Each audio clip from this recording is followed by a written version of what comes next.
Si se fijan, entonces, estas reflexiones que les digo desde reflexiones tempranas o el tiempo de reverberación, existen normas mundiales que de alguna manera vigilan y nos dictan cuáles son los tiempos de reverberación óptimos para cada área, para su uso, tal cual. Por decir, aquí tengo una norma ISO y nos habla de los tiempos que tendríamos que tener según cada área, por decir. Si yo me dedico a hacer un estudio de grabación, debo de vigilar que los sonidos tengan un rebote de 0.4 segundos a 0.6. Si yo voy a hacer, no sé, por decir, por aquí tengo salones de clase, el punto óptimo va de 0.6 a 0.8 segundos. Finalmente yo digo, ¿sabes qué? Voy a tener una sala para ópera y busco que la reverberación esté un poquito más arriba. ¿Sí? Entonces hay parámetros bien medidos y bien puestos para que, según el área que tú tengas, qué reverberación tenga. ¿Por qué? Porque hay como que, para esto es este tiempo, pero para esto es este otro tiempo. ¿Por qué será? Si te das cuenta, en un estudio de grabación es el que menos reverberación debería de existir. ¿Por qué? Pues por la función que tiene cada uno de los espacios y las sensaciones eventualmente que debes de lograr al final. Depende del proyecto. Muy bien, exacto. Tu proyecto te está dictando que si yo voy a grabar instrumentos, voces, quiero capturarlas tal cual, limpias, sin que el cuarto intervenga. Pero si yo veo una ópera, o un auditorio para ópera, yo uso el beneficio de la reverberación para que los sonidos se mezclen.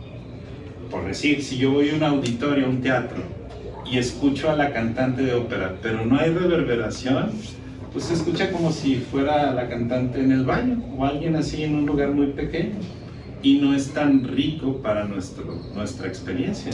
Entonces, cada reverberación tiene ese enfoque. En el caso de las iglesias no, pero si te fijas van desde 1.2 segundos hasta 3.6. O sea, es muchísimo más. Créanme que hay hasta 14 segundos en las iglesias. ¿Cómo controlo qué tan reverberante es un espacio o no? ¿Alguien tiene una idea? O sea, ¿cómo logro llevar a que mis reverberaciones en los espacios sean más cortitas y no tan prolongadas? ¿Con los materiales? Correcto. Por decir, muchos de ustedes quizás ven en sus estéreos de sus carros que de alguna manera manejas graves, medios y agudos, ¿verdad? ¿Alguien ha movido esos parámetros en su estéreo? Bueno, los que no lo saben ahí los tienen, ¿verdad? Y ya tú puedes decir, quiero subirle a los agudos y se escuchan más brillantes los instrumentos. O, ¿sabes qué? Quiero bajarle esos agudos y se escucha más opaco, se escucha más solito. Le quiero subir a los graves y es cuando escuchas esos punch, ¿verdad? O si vas al antro se escucha ese grave fuerte que te gusta y es el que te hace bailar, ¿sale? Y el medio es el rango de las vocales, por decir el A, E, I, O, U es el rango de la vocal. Un rango de 500 hasta 1500 Hz. Aquí tengo que explicar esto. ¿Saben cuál es el rango en que nosotros escuchamos frecuencial? Escuchamos desde 20 Hz, que son 20 ciclos por segundo, hasta 20.000 Hz. O sea, es un rango bastante amplio. En ese rango, pues tus graves van de 20 hasta quizás 150 Hz. De 150 Hz hasta 1500 es el rango medio, que es el que les decía vocales, y de 1500 hasta 20.000 son los agudos. ¿Ok?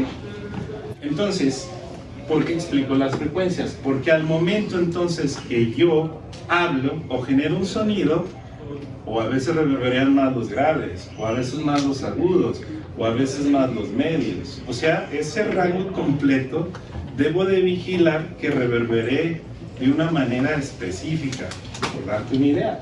Si es un estudio de grabación, yo buscaría que la reverberación fuera parejita en todas las frecuencias. ¿Para qué? Para que el mismo cuarto no me engañe, ¿sí? Pero si yo tengo, por decir, un salón de clase, ¿qué buscaría que sí reverberara más? Entre vocales y consonantes. Entonces, si yo tengo un cuarto para una sala de clase, pero mis consonantes son así, ¿qué tal me vas a entender? Pues más o menos, ¿no? Un poco. Exacto, no se entiende. Mi consonante es la que hace que me vayas a entender. Entonces, si yo tengo una aula de clase, pues buscaría que la reverberación pudiera mantener esas consonantes un poquito más arriba que las vocales. Entonces se entendería mejor y todos los estudiantes estarían más despiertos. Pero si lo hago al revés y la vocal está más arriba que las consonantes, entonces es cuando haces que se duerman las personas en ese tipo de recintos. Entonces, si te fijas, lo debo de controlar. O sea, si digo sí, tienes que controlar. En tu diseño arquitectónico, deberías de enfocar entonces cada lugar que vayas a hacer con un poco de esta idea. Quizás esta clase te va a servir un poquito para eso, pero entonces, ¿con qué lo controlo? Pues con mis materiales.